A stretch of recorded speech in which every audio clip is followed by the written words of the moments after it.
So habang pinapalambot ko ang karne ng baboy, tanggalin mo na to. Lalamasin ko na ang dugo. Ganito ako magdinuguan. Hindi ko dinidiretsong ibubuhos ang dugo sa halo ng karne. Ang ginagawa ko, nakabalot-balot oh. Bawat balot 5 piso. Yan.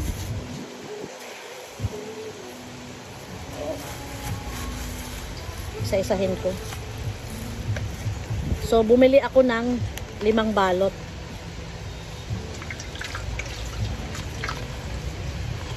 Dugo ito, dugo.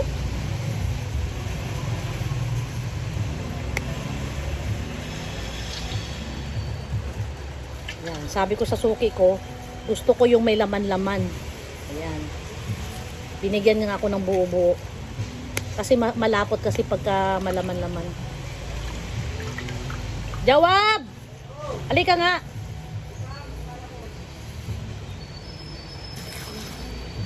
Dahan-dahan kasi itong dugo, ewan ko ba kung bakit itong ganito itong dugo, matalsik. Ay, ang kunat naman itong plastic na ito. Grabe ka kunat. Ayan. Dinahan-dahan ko kasi ayaw ko natatalsikan. So ito na nga. Teka, itapon ko muna itong plastic kasi malangaw.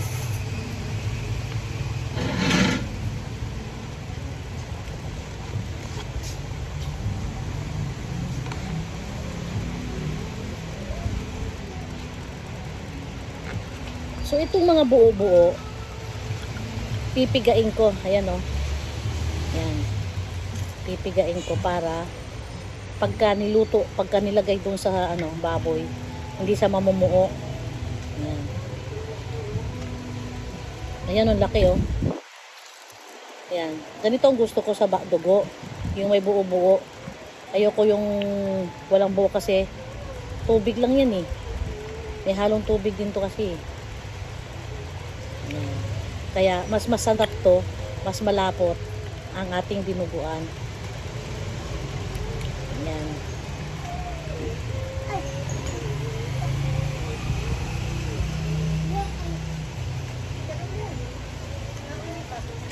Huwag ka makulit ha, dugo to.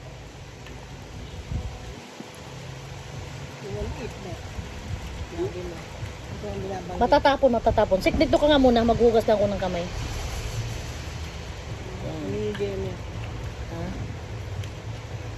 Yan, ito, wala na akong makakapang buo-buo.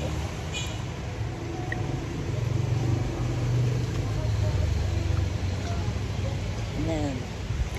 So, hugas muna ako, babalik ako. Huwag mong galawin ha. Kausapin mo lang sila. Hi guys. Dito Mama Jenny. Hi guys. Dito Mama Jenny. Hi. Hi, na. Sigurado pag naipit ka, iba iyak mo. Ayaw mong patahan. Oh! Mama, hindi ka dapat. Nadulog. Nadulog dito na. Ayos na. Usapin mo sila. Hello guys. Hello guys. I'm walking. Oh, Okay, tabi na. Ngayon mga super mom, mga subscriber, mga followers, ibibigay ko sa inyo ang tip kung paano masarap ang dinuguan at hindi malansa. Yes. Ang dugo, ilalagay ko na ang suka. Konti lang muna. Kasi doon ka na magdagdag kapag nandun na yung karne. Ang purpose nito guys, para mawala ang langsa ng... Ay, inuro mo pala. Mawala ang langsa ng dugo. Oh. Yan, maglagay muna ako ng 2 sandok. Oh. Ihalo nyo sa dugo. Yan. Oh. So ngayon, pag ilalagay nyo na ang dugo sa karne, oh. Vinegar. Asim. Asim. Okay. Ang gamit ko na suka, only Marca Piña. Dekada ko na tong kasama. Nagkakarinderya pala ako noon. Wala na ako ibang ginagamit kundi Marca Piña. Marca Piña!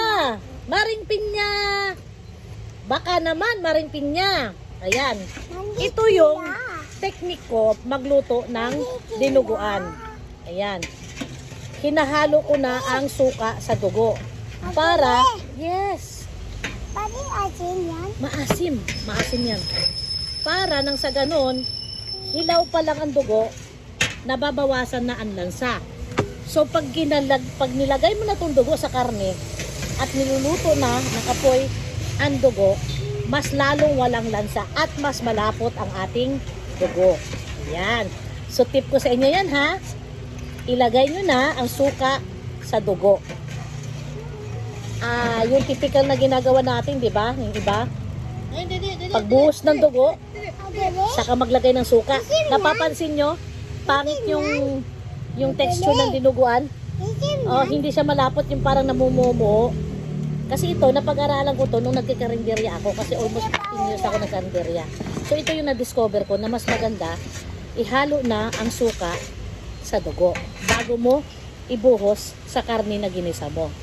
So, I hope nakabigay ako sa inyo ng magandang tip paano pasarapin, hindi malansa at malapot ang inyong dinuguan.